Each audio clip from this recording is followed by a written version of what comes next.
You guys coming down? It's underground. It's morbid. Build this place. What's happening? Sectors A, B, C.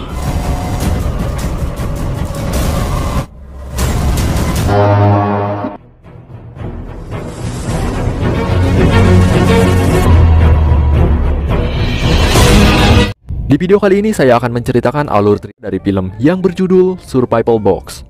Ini menceritakan tentang sekelompok remaja yang terjebak di dalam sebuah bunker di tengah-tengah kehancuran bumi yang diakibatkan oleh ledakan nuklir.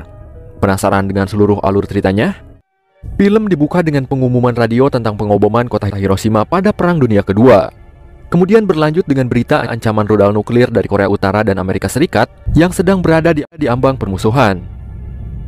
Scene beralih kepada seorang pria bernama Chris yang sedang mengadakan pesta usai kelulusannya di sekolah menengah atas. Sedikit informasi mengenai Chris bahwa ia merupakan anak dari keluarga Philadelphia yang kaya raya.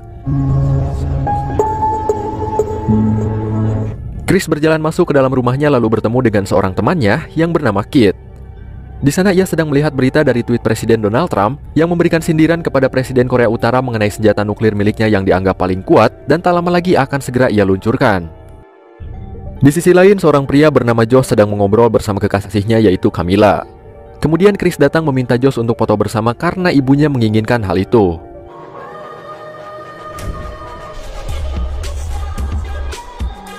Di depan rumah, saudara tiri Chris yang bernama Scott datang untuk ikut serta dalam pesta. Kemudian Chris mengajak dua orang temannya lagi yaitu Amy dan Travis untuk segera bergabung dalam pesta yang digelar di sebuah bunker di ruang bawah tanah rumah miliknya. Semua orang turun ke sana termasuk Kit yang selalu menyendiri. Semuanya berjalan dengan lancar seperti yang diharapkan. Hingga akhirnya pesta pun berakhir dan semua orang telah pulang ke rumahnya kecuali Josh, Chris, Scott, Travis, Amy, Camilla, dan Kit. Scott yang masih mabuk berusaha membuat Camilla yang sedang murung karena kematian ibunya untuk tersenyum, namun sayangnya ia malah membuatnya marah. Shut up, Scott. What? I mean, you're hot, but like, would it kill you to smile? Tak lama setelah itu, Ben mendapat perintah dari ibunya Chris untuk segera memberitahu anak-anak bahwa mereka harus membersihkan tempat tersebut dalam 10 menit sebelum mereka keluar dari sana. Play like that. 10 minutes. Namun karena tidak mendengarkan perkataan dari Ben, akhirnya tak lama setelah itu lampu di tempat tersebut mati dengan sendirinya. Dan beberapa saat kemudian, lampu kembali menyala disertai dengan suara peringatan dari sistem bunker yang mengatakan bahwa keamanan bunker telah diaktifkan. Security protocols 1 through 33. Scott yang merasa ketakutan langsung menuju ke pintu untuk segera keluar dari sana. Namun ia dihentikan oleh Chris dan Josh karena untuk berjaga-jaga bila mana nuklir yang diberitakan sebelumnya telah diluncurkan pada malam itu. Just in case. Okay?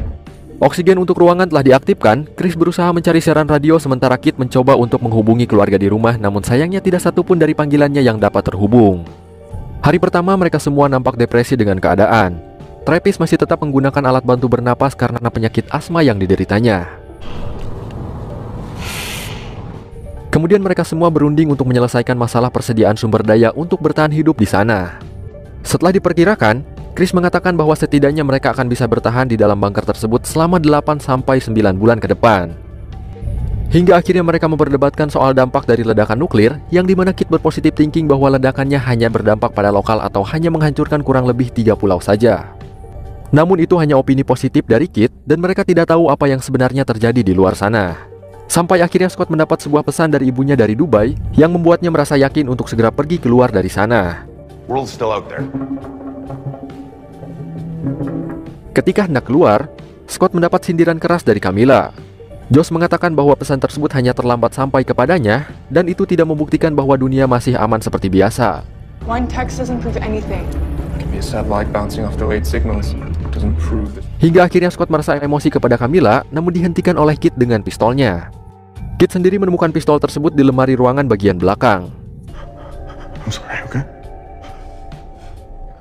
Di hari kedua, Kit mulai mengkonsumsi obat depresi untuk meringankan pikirannya. Kemudian Scott mendatangi Kit lalu mempengaruhinya untuk keluar dari bunker tersebut. Dan ia pun akhirnya memberikan pistolnya kepada Scott, lalu mereka berdua pergi menuju pintu keluar. Di sana mereka kembali berdebat, hingga akhirnya Amy mengatakan bahwa sebenarnya ia sedang hamil. Because I'm pregnant. Dan karena hal itu, Kit akhirnya memutuskan untuk tidak jadi pergi dari sana. Sementara Chris akhirnya memberikan salam perpisahan terakhir kepada Scott atau kakak tirinya untuk kepergiannya. Di hari ke-11 mereka pun mulai mengatur persediaan sumber daya pangan untuk 8 bulan ke depan. Chris mulai merencanakan penanaman hidroponik untuk menambah sumber daya. Namun terlihat raut wajah ketidaksenangan ditunjukkan oleh Kit dan ia menyarankan kepada Amy untuk menggugurkan kandungannya karena untuk menjamin kelangsungan hidup mereka. Maybe we should think about an abortion. Di hari ke-30, Kit terlihat seperti merencanakan sesuatu kemudian pergi ke tempat penyimpanan makanan lalu mengemasinya. Aksi Kit pada saat itu diketahui oleh Camilla dan di pagi harinya ia pun melapor kepada Chris dan Josh serta Travis. She was taking food, Josh. I know what I saw. Di salah satu ruangan, Chris kembali mencari siaran radio untuk meminta pertolongan kepada siapapun yang masih bertahan hidup di luar. Hingga akhirnya mereka melihat monitor CCTV yang telah terpasang di luar bunker. Terlihat Scott ternyata masih hidup namun kulit wajahnya nampak lumpuh akibat radiasi. Ia juga menuliskan sebuah pesan di detik-detik akhir kematiannya. Chris yang melihat kondisi dari saudara tirinya itu merasa sedih dan memutuskan pergi keluar untuk menemuinya.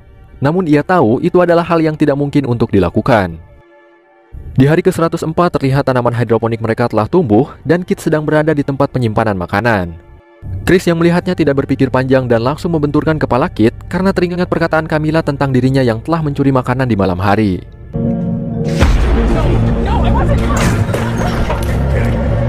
Namun sebenarnya, Kit berada di sana hanya untuk menyimpan makanan untuk bayi Amy yang hendak lahir.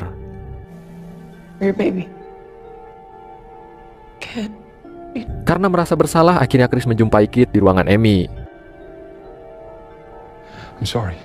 Setelah itu Kit menemui Camilla untuk meminta maaf dan mengatakan yang sebenarnya bahwa dirinya tidak pernah berniat untuk mencuri.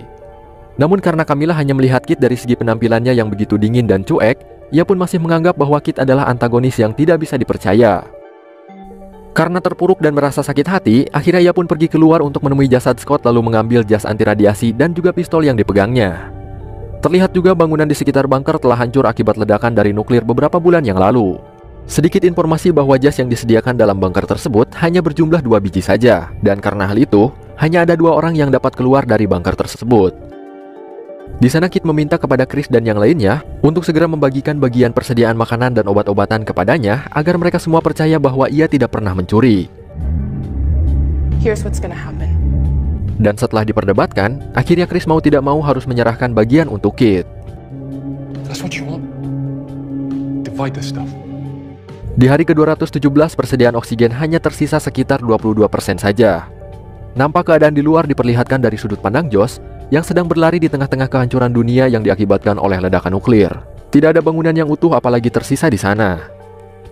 Di hari ke-240, mereka mendapat saluran radio dari tim evakuasi yang sedang mencari korban selamat pasca ledakan nuklir. Mereka juga memberikan alamat bagi yang mendengar saluran tersebut untuk pergi ke tempat evakuasi yang berjarak 600 mil dari bunker.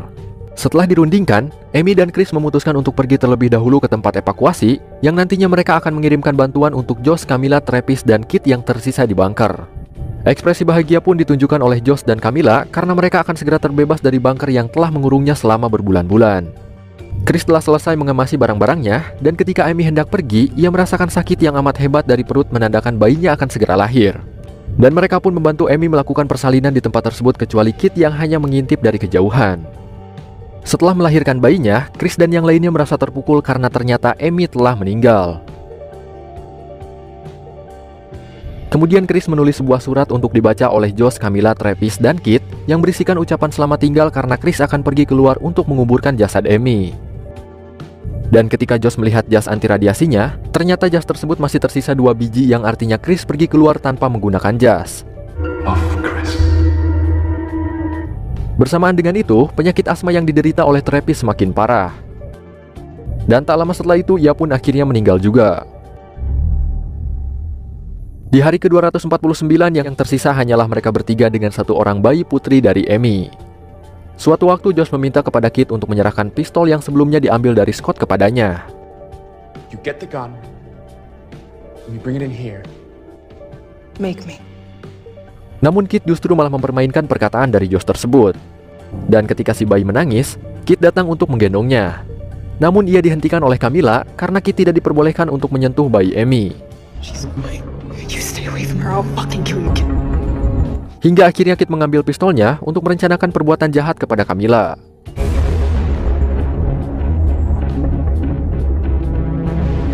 Dan tepat di hari ke-251, pipa saluran air mengalami kebocoran. Karena hal itu, Josh bergegas untuk segera memperbaikinya. Bersamaan dengan itu, si bayi telah menghilang dibawa oleh Kit ke suatu tempat. Di salah satu ruangan, Camilla diserang oleh Kit yang mengharuskannya baku hantam di sana. Namun pada akhirnya Camilla berhasil menghindari Kit dan ia pun mengambil bayinya di suatu tempat. Bersamaan dengan itu, Kit datang menghampiri Camilla dan menodongkan pistol ke arahnya. Beruntungnya Josh datang tepat waktu dan berusaha menenangkan Kit yang ternyata ia hanya ingin menggendong si bayi. Camilla pun akhirnya menyerahkan bayinya kepada Kit untuk ia gendong.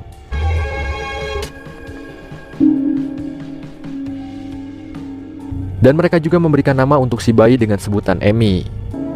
We're going to call her Amy. Kemudian setelah itu Josh bersama Camilla dan si bayi pergi keluar untuk segera pergi dari bunker mencari bantuan dan tempat yang lebih layak dengan 2 jas anti radiasi yang mereka gunakan.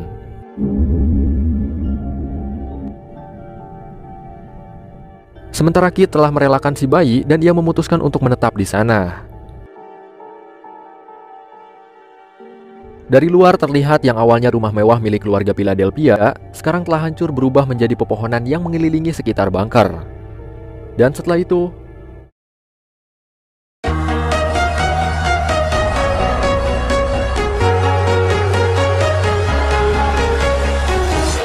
I'm walking alone, the streets are empty. The only thing I can see is my own silhouette.